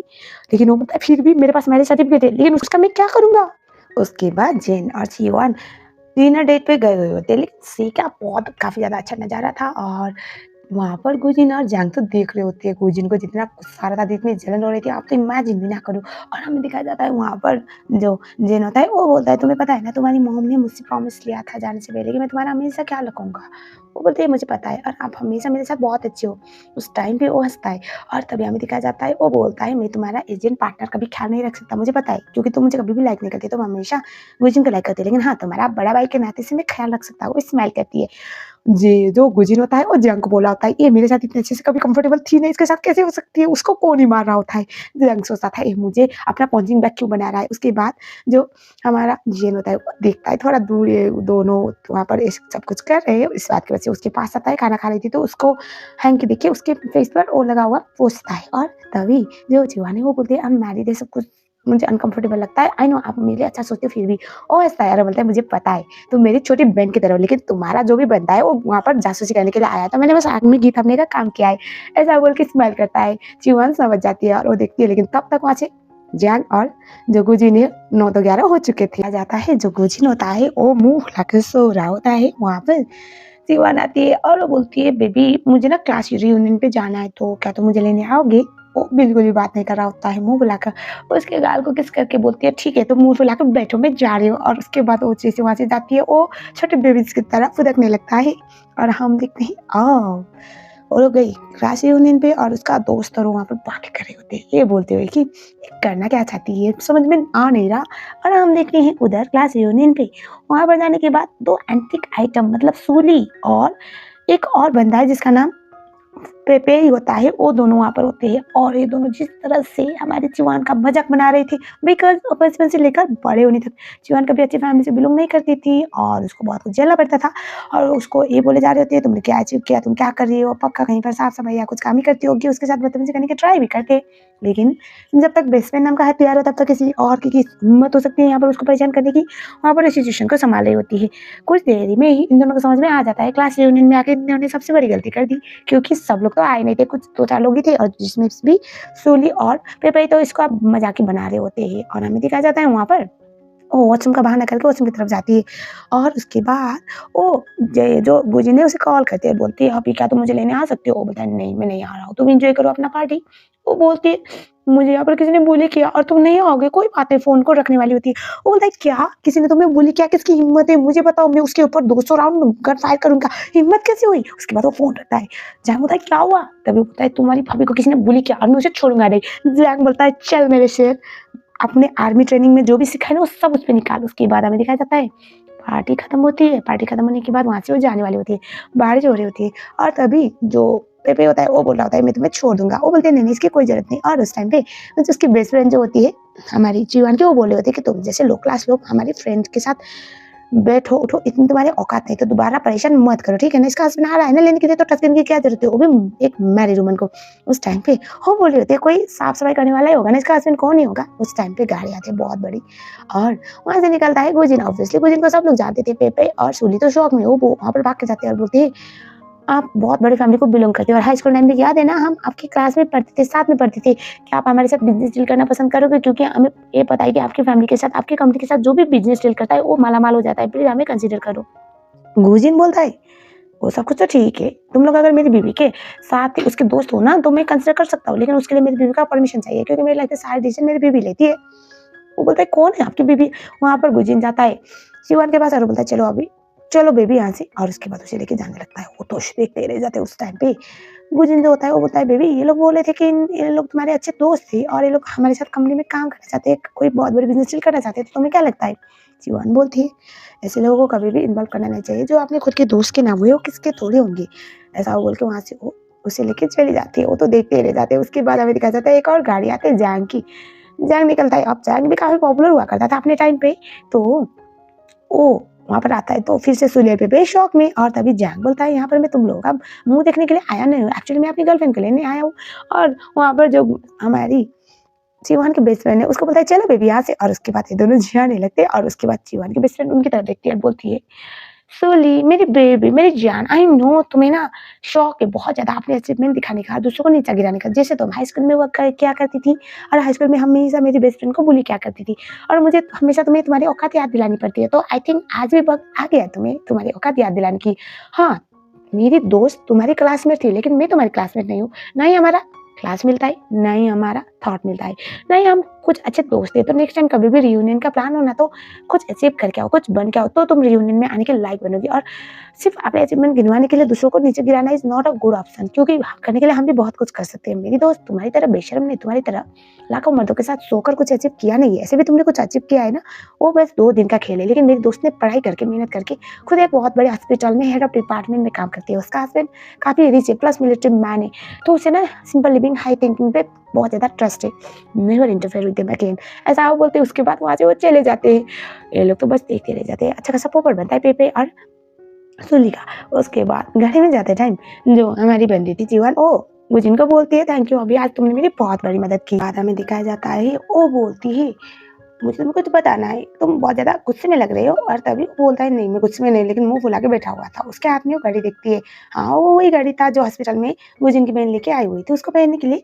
वो बोलती है मैं तुम्हारे लिए शॉपिंग करना चाहती हूँ चलो। उसके बाद वो सबसे महँगा गाड़ी उसे दिला देती है। अभी आप लोग समझ गए होंगे उससे जलन हो रही थी इस बात की वज़ह से और बहुत ज़्यादा अच्छा टाइम स्पेंड भी करते हैं, मस्ती भी करते हैं। एंड देन हम देखते हैं जो जीवन होती है मन-ही-मन में बस ये सोच रही होती है कि काश ये सब कुछ सच होता। मैं अपना बेस्ट देने की ट्राई कर रही हूँ तुम्हारी अच्छी पार्टनर होने की। प्लीज़ मुझे कभी छोड़ के मत जाना। शायद मैं बर्दाश्त ना कर पाऊँ। अचानक से कॉल आता है, कॉल आने की वज़ह से उसे हॉस्पिटल में जाना पड़ता है। हॉस्पिटल में जाने के बाद वो ऑपरेशन थिएटर में जाती है। बहुत बड़ा एक्सीडेंट हुआ था और उसे ऑपरेशन करना था। इन दिन हमें दिखाया जाता है तभी जो गुजिन होता है उसे कॉल आता है अपने मेजर का, अपने मिलिट्री का और वहाँ पर बहुत बड़ा ऑपरेशन था, उसे जाना पड़ेगा। सो ही हैव टू ऑपरेशन खत्म होने के बिकॉज़ जिस पर्सन का ऑपरेशन कर रही थी वो बच नहीं पाया। उसका जो घर वाला मतलब जो भी रिलेटिव्स था उसके साथ बदतमीजी करता है, उससे स्लैप करता है और 2 दिन हो चुका था, गुजिन तो आया ही नहीं। वो सोच रहे थे कहाँ गया? क्या हुआ होगा? क्यों नहीं आ रहा? या उसको याददाश्त आ चुका है और वो मुझे छोड़ के जा चुका है। मन-ही-मन में सोच रही थी एक दिन तभी कुछ लोग एक्चुअली वो गुजिन के ही दोस्त थे। वो चोट आने की वज़ह से हॉस्पिटल में आए हुए होते हैं और जो हमारी बंदी थी बाहर जाने वाली होती है तो वो बात करते हुए सुन लेती है। ये बोलते हुए कि वो बस प्रिटेंड कर रहा था एम्नेशिया होने का क्योंकि उसको अपनी मिशन खत्म होने तक कहीं छुपना था। वो लोग उसको बिल्कुल भी नहीं छोड़ने वाले थे और फाइनली हम जो काम कर रहे थे वो खत्म हो चुका है। ये अच्छा आइडिया है किसी प्रिटी लड़की को अपनी बीवी बोल के उसके साथ रहने का। उसे सच पता चल गया, उसे बहुत बुरा लगता है। उसके बाद हमें दिखाया जाता है वो बोले होते कि मेरे साथ ऐसा क्यों? उसके बाद वहाँ पर वो लोग उसे देख लेते हैं, वो डर के मारे भागने वाले थे। ये बोलते हुए कि हमारे भाई ने कुछ नहीं किया, गलत मत समझना। वो बोलती है चोट को ठीक करने के लिए आए थे यहाँ पर आओ। उसके बाद वो बोले होते हैं कि आपने जो सुना वो तभी वो बोलती है बकवास मत करना मैं डिस्ट्रैक्ट हो जाऊँगी। उसके बाद वो बोलती है वो कैसा है? वो बोलती है ठीक है। उसके बाद वो लोग वहाँ से चले जाते हैं। वो मन ही मन में सोच रहे होते हैं कि कोई इंसान ऐसा कैसे कर सकता है? जिसके साथ प्यार ही ना करता हो, जिसको बिल्कुल भी लाइक ही ना करता हो, जिसके लिए कोई फीलिंग नहीं, उसके साथ रहना, उसके साथ खुश होने का ड्रामा करना, उसको किस करना, उसको हग करना, उसके साथ सोना, क्या ये इतना नॉर्मल है? शायद मैं ही बेवकूफ़ हूँ। इतने बड़े फैमिली का बेटा प्रिंस ऑफ बेजिंग और आर्मी में इतना बड़ा पोजीशन होल्ड करने वाला पर्सन मुझे थोड़ी रियल में प्यार करेगा। सोच के बहुत ज़्यादा सैड थी, लेकिन हाँ, उसका दिल आज बहुत ज़्यादा बुरी तरह से टूट चुका है। हॉस्पिटल में दोबारा एक सीन होता है, वही लास्ट में जिसके पेरेंट्स की डेथ हुई थी। वो बंदा जीवन को परेशान कर रहा था, उसको बुली करने की ट्राई कर रहा होता है और इसको बचाने के चक्कर में गुजिन की जो बहन है उसको छुड़ाती है। बाद में हमें दिखाया जाता है वो अपना काम खत्म करके आती है, गुजिन की बहन से मिलती है। मुझे थोड़ी पता है उसकी बहन है। वो बस पूछती है कि तुमने मेरी मदद क्यों की? और तभी वो मन ही मन में सोच रही होती है कि क्योंकि आप मेरी भाभी हो। बाहर बोलती है नहीं आप एक डॉक्टर हो और आपको प्रोटेक्ट करना हमारा फर्ज है। यू आर सो गुड ऐसा बोल के मस्का लगा रही होती है और तभी हमें दिखाया जाता है वो पूछती है क्या तुम किसी को लाइक करते हो? गुजिन की बहन बोलती है हाँ और मैं बहुत जल्द एंगेजमेंट भी करने वाली हूँ। ये सुनने के बाद उसे बहुत बुरा लगता है। उसे मन मन में लग रहा था ये कहीं गुजिन के साथ तो नहीं करी एंगेजमेंट। मन मन में सोचती है मैं तो उसकी बस फेक वाइफ हूँ ना, तो मुझे फर्क पड़ना नहीं चाहिए। अगले दिन में जहाँ पर जो जीवन होती है उसको कॉल आता है उसके दोस्त का ये बोलते हुए कि साथ में ड्रिंक करते मस्ती करते आ जाओ और उस टाइम पे वो बोलते ठीक है। उसके बाद में इतना को उसकी दोस्त जो इस हाल में उसे घर लेके आती है पूरे नशे में बंदे टेंशन में थी ना तो ये सब कुछ हो रहा था और हमें दिखाया जाता है वहाँ पर गुजिन आता है। गुजिन उसे बोलता है चलो यहाँ से। वो बोलते तुम गुजिन तुम हो, सपना नहीं है ना, you are just a liar. और तभी उससे उसे उठा के लेके अंदर की तरफ चला जाता है और जीवन की दोस्त हंसने लगती है। अंदर जाने के बाद उसे लगता है और वो बोलता है तुमसे हैंडल नहीं होता था इतना क्यों पीती हो? वो उसके गाल को टच कर बोलती है गुजिन तुम हो ना, तुम हो, I hate you, I don't like you, चलो यहाँ से जाओ। वो बोलता है क्यों क्या हुआ वाइफी? और तभी उसे बोलती है कुछ नहीं हुआ। वो उसको बोलता है तुम्हें किसी ने बुली किया का? वो बोलती है नहीं कोई भी नहीं, इस दुनिया में धोखा कोई दे सकता है तो सिर्फ तुम दे सकती हो, मुझे कोई बुली कर सकता है तो सिर्फ तुम कर सकते हो, प्लीज यहाँ से जाओ, आई डोंट लाइक यू बोल के जाने वाली होती है और बोली होती है कि अगर तुम नहीं जाओगे तो मैं खुद ही जाऊंगी। और तभी उसे रोकता है और वो बोलता है तुम मुझे लाइक नहीं करती ना, इट्स ओके, लेकिन तुम किसको लाइक करती हो? वो बोलती है मैं किसी को लाइक करती हूँ। लेकिन और फ्लैशबैक टाइम जहाँ पर जो जीवन होती है छोटी वाली जीवन उसको रो रही होती है, बहुत ज़्यादा ज़ोर से बारिश हो रही थी और उसे उसके स्टेप मॉम और उसके डैड ने पीटा हुआ था, मारा हुआ था बिकॉज़ उसकी मॉम की डेथ हुई थी और उसकी मॉम की डेथ के लिए उसे ब्लेम किया जा रहा था। एक 12-13 साल की बच्ची जिसको अपनी खुद की माँ की मौत के लिए ब्लेम किया जाए तो उसके लिए कितना ट्रॉमेटाइज़ होगा, आप लोग समझ सकते हो। उस टाइम पर वहाँ पर एक लड़का आता है और वो बोलता है क्या हुआ तुम्हें किसी ने बुली किया क्या? क्या तुम्हें मदद की ज़रूरत है? ऐसी उम्र में तो उसके एज का ही लग रहा था लेकिन बड़ा सेंसिबल था। यही ना अभी प्रेज़ेंट में। वो बोलती है मैं किसी को लाइक करती हूँ लेकिन क्या फ़ायदा? उसे हग करती है और बोलती है वो मुझे लाइक नहीं करता। जब मेरे पापा मेरी स्टेप मॉम मुझे बुली कर रहे थे तो उस टाइम पे उसने मुझे बचाया था। उसने मुझे एहसास दिलाया था कि मुझे भी अपनी लाइफ़ में कुछ करना है। पता है मैंने उससे इतना प्यार किया था। मैंने उसको अपना बनाने के लिए क्या-क्या नहीं किया। मैं उसी स्कूल में पढ़ने गई जहाँ पर वो पढ़ाई करता था। उसी कॉलेज में गई, हाई स्कूल खत्म होने के बाद यूनिवर्सिटी में मैंने सेम क्रैप की और जब वो मिलिट्री में गया तो मैं भी मिलिट्री में गई ताकि उसके साथ मैं रह सकूँ। लेकिन मेरा डॉक्टर वाला कोर्स इतना उसके साथ नज़दीक होने में मेरी कभी मदद किया ही नहीं। मुझे लगता था मैं कुछ ना कुछ करके उसको अपना बना ही लूँगी लेकिन सब कुछ झूठ था। और तभी वो सोचता है क्या ये जेन को लाइक करती है? और उसके बाद वो मन में बहुत बुरा फ़ील कर रहा था क्योंकि अब उन दोनों की नज़दीकियाँ तो उसने देखा हुआ था और वो बोल रही होती है मुझे वो बहुत ज़्यादा पसंद था। उसे बोलता है प्लीज़ चुप रहो, मैं ज़्यादा सुन नहीं सकता। उसे बुरा लग रहा था और तब ये बोलती है पर मुझे बात करनी है। सब कुछ करने के बाद भी अगर आप लाइफ़ में अकेले रहे हो ना तो बहुत बुरा लगता है। जब आपको ये फ़ील हो कि आपके साथ कोई नहीं है। बहुत थक चुकी हूँ मैं अब अपने आप को प्रूव कर के मुझे कभी किसी का प्यार मिलता ही नहीं है। मैं क्या इतनी ज़्यादा ख़राब हूँ? उसे बोलता है नहीं वाइफ़ तुम दुनिया में सबसे अच्छी हो। और तभी वो बोलती है कि क्या तुमने कभी किसी को लाइक किया है? वो बोलता है हाँ। वो मन-मन में सोचती है मुझे पता है क्योंकि तुम मेरे साथ तो बस टाइम पास ही कर रहे हो। आई हेट यू मन-मन में सोच रही होती है और तभी वो बोलता है वो मेरी लाइफ़ के सबसे प्रीशियस पर्सन है, सबसे स्पेशल पर्सन है और वो एक एंजल है, इंसान है। और वो उससे बोलता है तुम टेंशन मत लो और मन-मन में सोच रहा होता है कि मैं तुम्हें उसे बोलने के लिए मजबूर कर दूँगा। मेरा प्यार तुम्हें उसे बुलाने के लिए मजबूर कर देगा। उससे किस करता है वो मन-मन में सोच रही होती है कि तुमने मुझे सबसे बड़ा धोखा दिया। मैं तुम्हें कभी भी माफ़ नहीं करूँगी, ना ही मैं तुम्हारे साथ अब रह सकती हूँ। सीन को काटा जाता है। सुबह को जब वो नीचे आती है तो गुजिन को खाना बनाते हुए देखती है। मन ही मन में सोच रही होती है कि अगर ये मिलिट्री में ना होता तो बहुत अच्छा एक्टर होता। उसके बाद वो बैठती है। गुजिन बोलता है तुम्हारे लिए मैंने तुम्हारा फेवरेट नाश्ता बनाया हुआ है गुजिन को। जीवन बोलती है लेट्स एंड दिस मैरिज। वो बोलता है क्या? तभी वो बोलती है हाँ, किसी न किसी दिन तो एंड होना था सो लेट्स एंड इट। वो बोलता है तुम्हारे लिए मैरिज बस एक नाम का मैरिज है क्या? मन में सोचती है ये तुम्हारे लिए मेरे लिए नहीं था लेकिन अब मुझे करना पड़ेगा। अपने आप को स्ट्रॉन्ग बनाना पड़ेगा। मैं हमेशा ऐसा कुछ नहीं कर सकती। उसके बाद वो ये बोल के वहाँ से चली जाती है कि प्लीज़ साइन करना मत भूलना। एंड देन हम देखते हैं वो हॉस्पिटल में जाती है उसके पीछे-पीछे वो जाता है फ्लावर का बुके लेकर लेकिन वो भाव नहीं दे रही होती है। उसके बाद वो देखता है उसके कलीग्स जो कल कांड हुआ था उसका मेन रीज़न मतलब वो उसे देख के छुपती है और बोलती है अगर मैनेजर ने देख लिया तो प्रॉब्लम हो जाएगी और उसके बाद वो देख लेता है। उसके बाद वो बुलाता है और बोलता है अब बको क्या कांड किया है तुम दोनों ने जो मेरी बीवी मुझे भाव नहीं दे रही है और मुझे डिवोर्स भी वो सारा सच बता देती है। बोलते कि हमें नहीं पता था भाभी सुन रही है और हमें नहीं पता था ये सब कुछ होगा माफ़ कर दो माफ़ कर दो। वो बोलता है अच्छा तुम दोनों की वजह से मेरी बीवी मुझे लायल बोल रही है तुम दोनों को तो मैं देखता हूँ और ना तुम दोनों को डिटेंशन सेंटर में मिलता हूँ और तुम दोनों को मैं कोई छुट्टी नहीं दूँगा। अगर मेरी बीवी ने मुझे छोड़ दिया तो तुम लोगों का भी मैं डिवोर्स करवाऊँगा। मैं 5-10 साल तक तुम्हें कभी छुट्टी दूँगा ही नहीं और तुम्हारी बीवी किसी और के साथ भाग जाएगी। ओह! तो बोलो तो मेजर पता नहीं था ऐसा कुछ भी होगा। अगले सीन में जहाँ पर जंग जो होता है ओह! वहाँ पर हमारी बंदी को लेने के लिए आया हुआ होता है और तभी हमें दिखाया जाता है वो बोलती है यहाँ पर तुम और तभी बोलता है तुम गुजिन की बीवी नहीं हो क्या? क्या उसकी मॉम का बर्थडे तुम्हें नहीं पता? तो चलो यहाँ से और उसके बाद वो कार में बैठती है और तभी उसके साइड पे आके बैठता है गुजिन और उसके बाद वो जंग को घूर के देखती है। उसे समझ में आता है इन लोगों ने इसे फँसाया हुआ है। उसके बाद ये उस घर में पहुँच जाती है, वहाँ पर वो लोग उसे वेलकम करते हैं, कोई जिनकी बहन भी वहीं पर थी। ऑब्वियसली जियान को तो बुरा लगना ही था। मॉम उसे अंदर की तरफ लेके चली जाती है एंड देन जियान बोलता है, "भाई ऐसा क्यों लग रहा है कि तू डॉक्टर के साथ लड़के आया है? मुँह फुला के बैठी है बेचारी।" ये सुनने के बाद वो हँसता है और वो बोलता है, "मैंने कुछ नहीं किया, मैं बस ड्रामा किया था।" मिर्ज़ा ने कहा, "उसने पकड़ लिया।" वो बोलता है, "तो अब क्या?" वो बोलता है, "वो मुझसे डिवोर्स लेना चाहती है।" और वो बोलता है, "पर उसे देख के ऐसा लग रहा था कि वो तुझे लाइक करती है।" वो बोलता है, "मुझे नहीं बल्कि वो तो जियान को लाइक करती है।" और ये सुनने के बाद वो हँसता है, बोलता है, "तो तुम्हें जल्द से जल्द बताना चाहिए था ना सच क्या था और क्यों था?" वो बोलता है, "अगर मैं सच बताऊँगा ना तो वो मुझे छोड़ के 2 सेकंड में जिनके साथ आके शादी कर लेगी, मैं क्या करूँगा? और मेरे एक्सप्लेनेशन उसे कोई भी कन्विंस कर नहीं पाएगा, वो बहुत गुस्से में है अभी।" वो बोलता है, "तब तो एक ही रास्ता है।" वो बोलता है, "क्या?" तभी वो बोलता है, "कुछ नहीं, अब तो सैड बनने वाला है, तो देवदास बनने वाला है, तो तेरे लिए मैं ड्रिंक्स का इंतज़ाम कर दूँगा।" वो बोलता है, "इस हाल में भी मज़ा करना ज़रूरी है?" तभी जैंग बोलता है, "मैं तो रियलिटी बता रहा हूँ, तूने अपनी बीवी को झूठ बोल के उससे शादी की और पकड़ गया और पता चलता है कि उसका क्रश कोई और था, तो तेरा कोई चांस नहीं है।"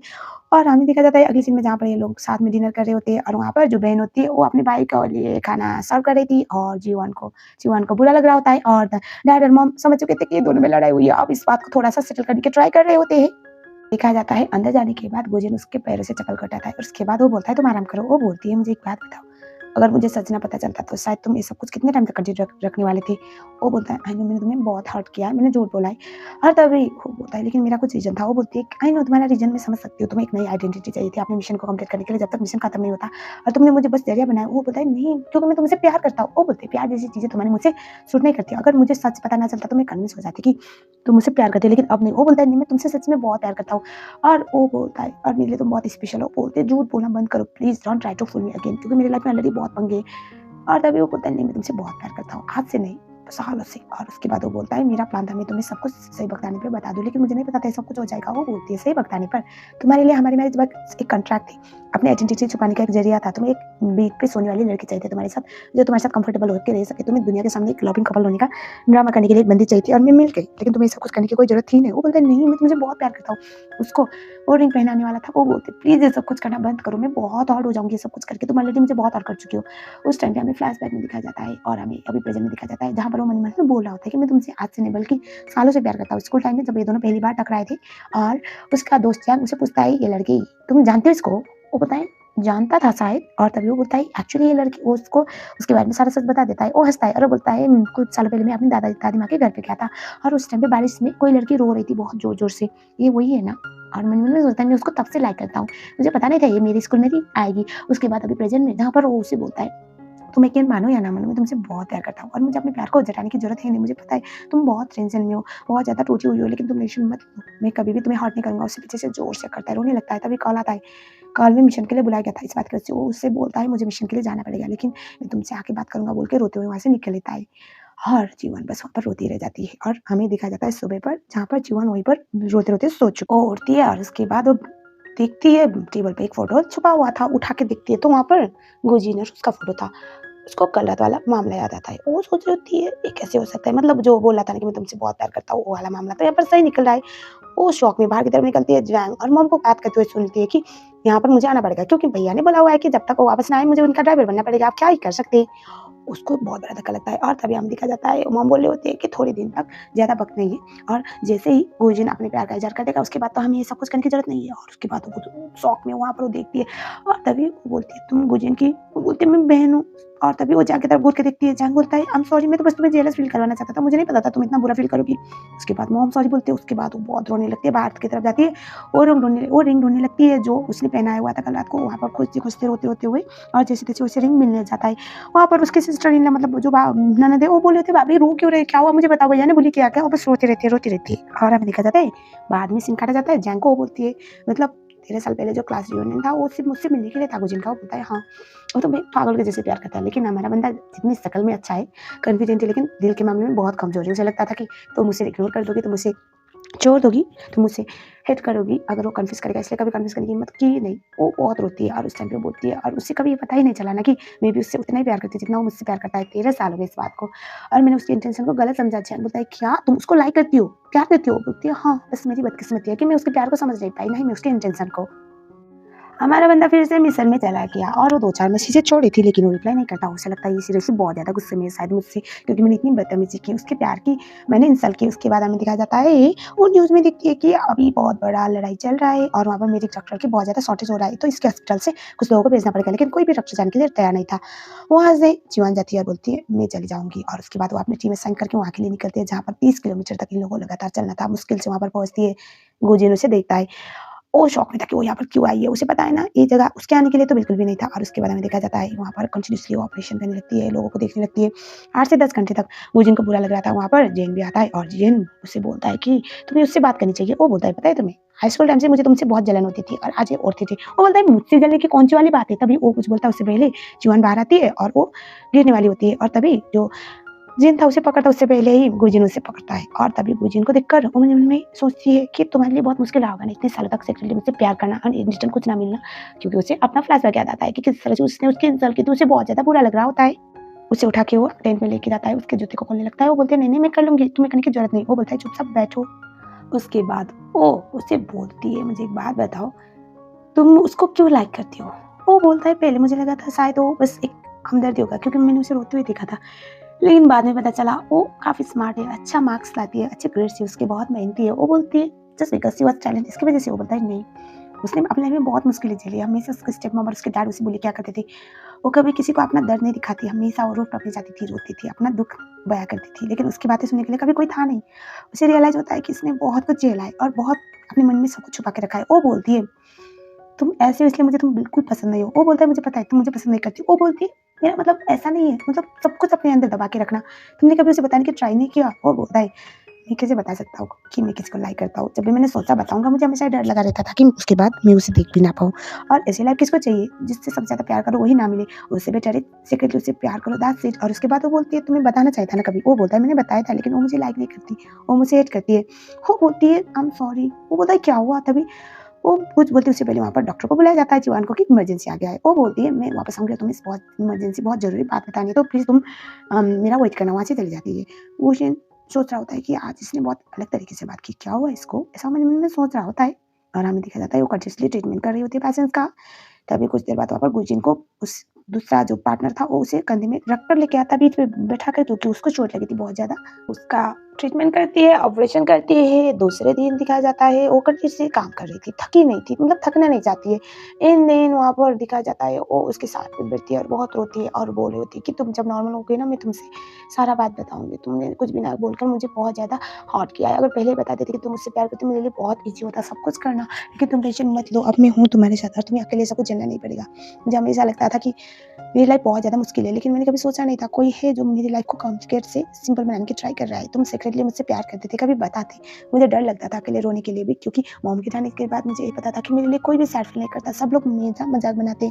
तुम ही हो जिसने मुझसे इतना प्यार किया था, तो अभी इस समय पर मैं कैसे इस बात को नॉर्मल मान सकती हूँ? एक बार भी उठो, मैं तुम्हारे साथ शादी करना चाहती हूँ, तुम्हारे साथ बेबीज़ करना चाहती हूँ बोल के रो रही होती है। और उसके हाथ पे घड़ी था जिसको वो देखती है और जिस पे उसका फ़ोटो था, वो और ज़्यादा रोने लगती है। उसे एहसास हो रहा था कि 13 साल का क्या बहुत था। दोनों में बहुत सारी गलतफ़हमी आई और जिसमें बहुत कुछ उन दोनों को एक-दूसरे से दूर कर रहा था। वो रो रही होती है एंड देन हमें दिखाया जाता है वो गुंजन आँखें खोलता है और वो बोलता है, "जीवन प्लीज़ मत रो, मुझे लाइफ़ में सबसे ज़्यादा डर इसी बात से लगता है कि तुम रोती हो। तुम्हें रोते हुए मुझे देखना बिल्कुल पसंद नहीं, प्लीज़ डोंट क्राई।" वो बोलती है, "अरे मैं नहीं रो रही हूँ, trust me, I am okay, मैं नहीं रोऊँगी।" और तभी वो बोलता है, "और मैं ठीक हूँ।"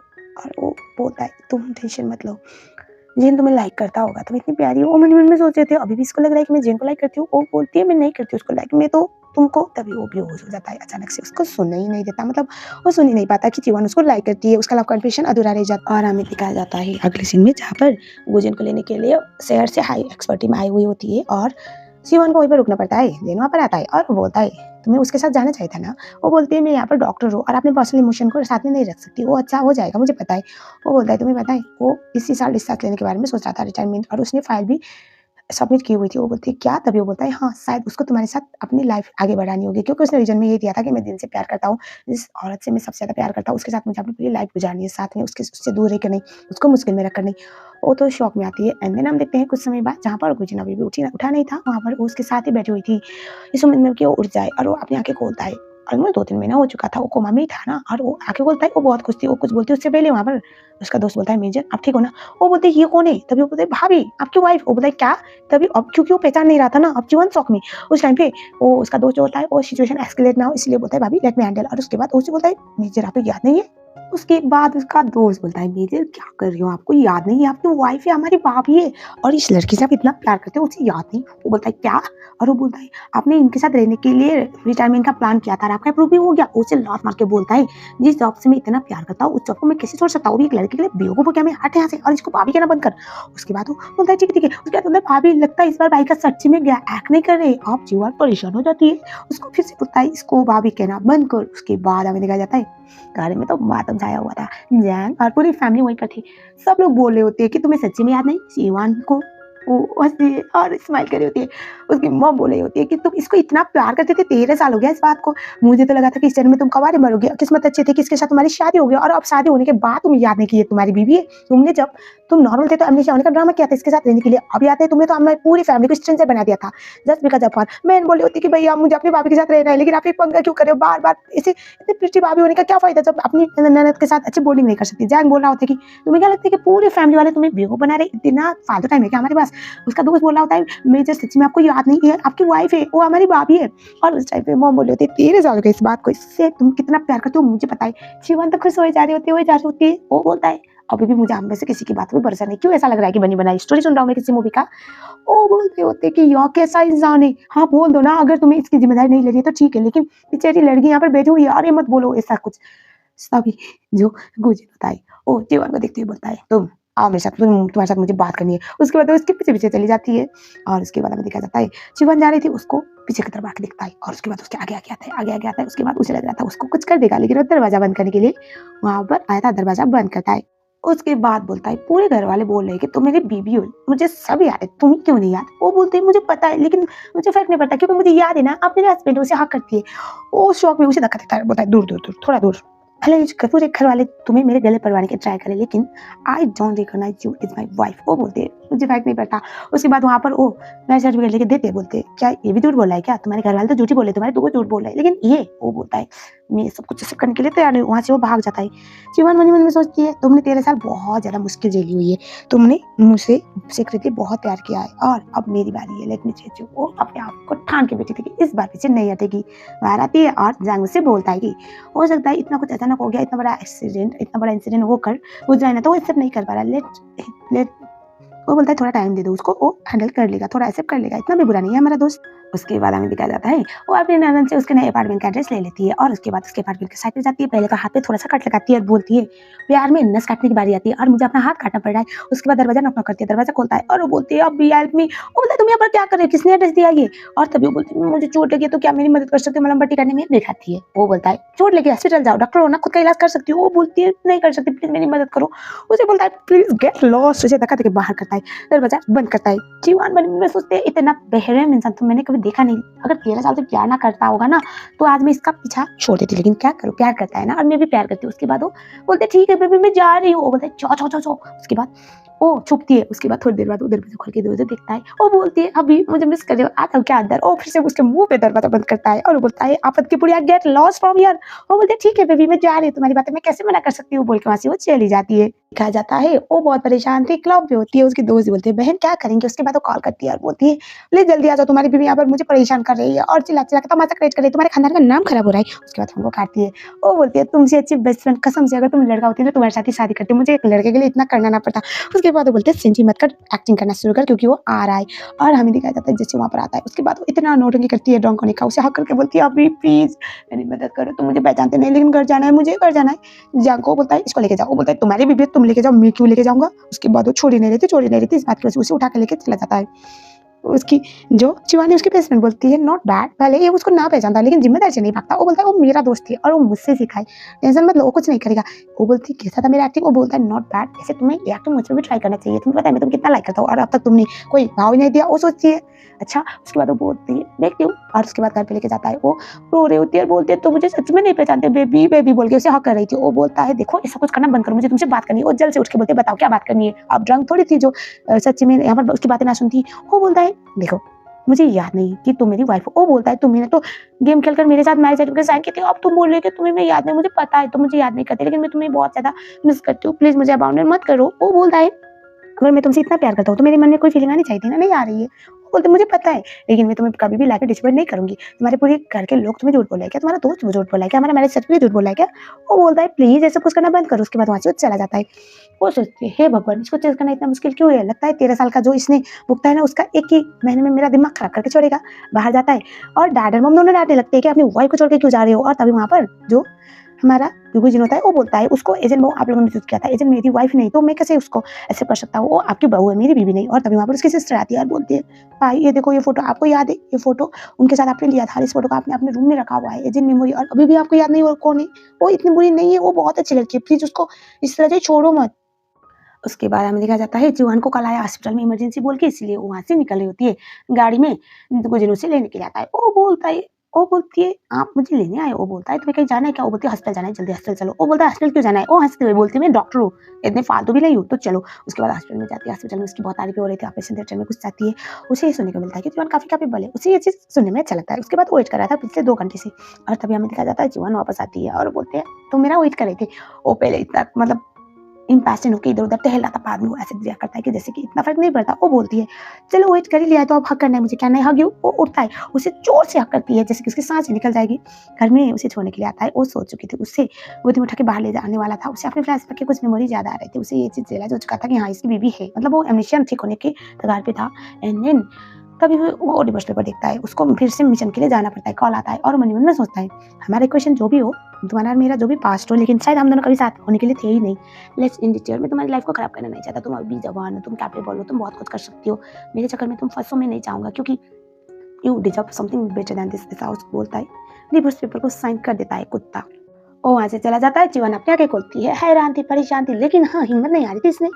वो अपने मिलिट्री में जाता है। वहाँ पर जाने के बाद लास्ट ईयर डिजास्टर टाइम पे जो भी इशू हुआ था उसके फोटोज आए थे। जीवन का फोटो दिखता है, वो बोलता है ये भी ठीक है यहाँ पर। वो बोलता है हाँ, आपको याद नहीं भाभी ने कितनी हेल्प की थी यहाँ पर सबकी, और जस्ट बिकॉज उसको हमसे आपके साथ टाइम स्पेंड करना था इसलिए वो आई हुई थी। वो बोलता है कुछ भी मत बक। ये सुनने के बाद बोलता है भैया मैं झूठ नहीं बोल रहा हूँ मेजर। और वो बोलता है और उन्होंने आपकी जिस तरह से जान बचाई थी ना, देख नहीं लायक था। ऐसी बीवी ना लोग किस्मत वालों को मिलती है, आपको कुछ सोचना चाहिए कि आपको ऐसी बीवी मिली हुई है। ये सुनने के बाद बोलता है बकवास करना बंद कर। सबसे पहली बात तो मेरी बीवी नहीं है। वो बोलता है आपको याद नहीं, डजंट मीन कि वो आपकी बीवी नहीं होगी। ऑब्वियसली वो आपकी बीवी है और जितनी कैपेबल है ना। और उस टाइम पे हमें दिखाया जाता है वहाँ उसको अपने काम के लिए जाना पड़ता है और हमें दिखाया जाता है वो मन ही मन में सोच रहा होता है वो इतनी कैपेबल है क्या। एंड देन अगेन चौहान को पता चला उसका बाप फिर से वहाँ पर तमाशा क्रिएट कर रहा है, इसीलिए वो बाहर की तरफ चली जाती है। एंड देन हम देखते हैं अब वो अपने डैड से मिलने के लिए जाती है। उसका पापा यहाँ पर तमाशा क्रिएट कर रहा होता है। जीवन पहले उसे शांत करवाने की ट्राई करती है, बुढ़ा नहीं सुनता। एंड देन हमें दिखाया जाता है वहाँ पर गुजिन और उसका दोस्त भी आए हुए होते हैं और हमें ये दिखाया जाता है जब लिमिट क्रॉस करके बुढ़े को एक तमाचा लगाती है और उसका दोस्त बोला था पापा अपने पापा पे हाथ उठा रही है, कमाल है। उसके बाद उसको फ्लैशबैक याद आता है, मतलब ये ऑलरेडी एक बार वो देख चुका था। एंड देन जो जीवन होती है वो अपने पापा को बोलती है अगर आप मेरे पापा होने के फर्ज निभाओगे तो उस टाइम पे मैं बेटी होने के फर्ज निभाऊंगी, वरना मुझसे उम्मीद मत रखो कि मैं कुछ ऐसा करूंगी। वहाँ पर जीवन गुजिन को देखते तो उसे करते बोलती है अभी तुम यहाँ पर आए।